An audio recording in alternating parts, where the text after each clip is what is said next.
तर वाढदिवसाच्या निमित्तानं मला मतदार आशीर्वाद देतील असा विश्वास रक्षा खडसे यांनी व्यक्त केलेला आहे। नाथाभाऊ सोबत नव्हते तेव्हा खूप कठीण काळ होता, नाथाभाऊ सोबत आल्यामुळे ताकद वाढली असंही त्या म्हणाल्या। माझा विश्वास माझा विजय हा निश्चित असल्याचा विश्वास यावेळी रक्षा खडसे यांनी व्यक्त केलाय। आणि रक्षा खडसे यांच्याशी या सगळ्या संदर्भात आपण सध्याही थेट दृश्य बघतो जळगावमधली। रावेर लोकसभेसाठी रक्षा खडसे या महायुतीकडून उमेदवार आहेत आणि सध्या सगळं कुटुंब हे त्यांना त्यांच्या वाढदिवसानिमित्त शुभेच्छा देत आहे। शिवाय आज जे मतदान होतंय लोकसभेसाठीचं ज्याच्यासाठीच्या त्या उमेदवार आहेत त्यासाठी सुद्धा शुभेच्छा आणि आशीर्वाद देते त्यांचं कुटुंब। ही सध्या थेट दृश्य जळगावमध्ये आपण बघतोय। आज रक्षा खडसे यांचा वाढदिवस देखील आहे, त्यामुळे वाढदिवसाच्या निमित्तानं मला सगळे मतदार आशीर्वाद देतील असा विश्वास त्यांनी व्यक्त केलेला आहे। त्यांचं संपूर्ण कुटुंब आहे। एकनाथ खडसे आपण दृश्यामध्ये बघतोय जे त्यांना आशीर्वाद देत आहेत।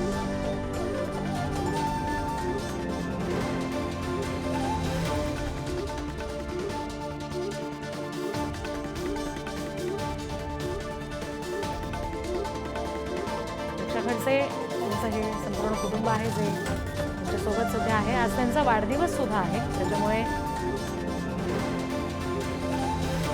आजच्या दिवशी त्यांच्या वाढदिवसाच्या दिवशीच त्यांना मतदार सुद्धा आशीर्वाद देतील, वाढदिवसाच्या शुभेच्छा मतदान करून देतील असा विश्वास त्यांनी व्यक्त केलाय। विजयाचा विश्वास सुद्धा व्यक्त केला आहे। सगळ्या कुटुंबियांच्या उपस्थितीत त्यांच्या वाढदिवसानिमित्त केक कापणाऱ्या रक्षा खडसे सध्या आपण बघतोय।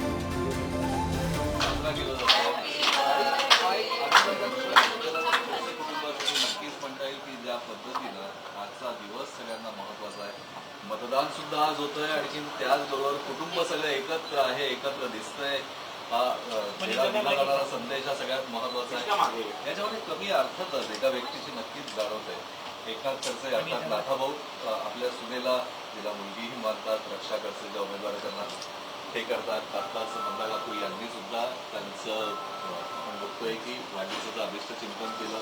घरातले सगळे कुटुंबीय एक नणद जरी सोबत नसली तरी एक नणद कायम पाठीशी उभी असते, हेही चित्र आपण अशा दृश्यांमध्ये बघतो आहे।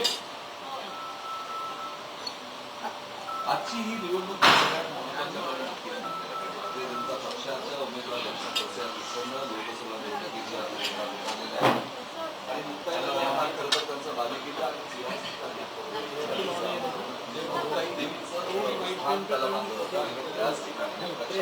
आपण सध्या ही रावेरची दृश्य बघतोय।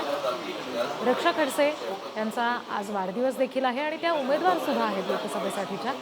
या सगळ्या निमित्तानं सहकुटुंब इथं उपस्थित राहून आनंद साजरा करतात।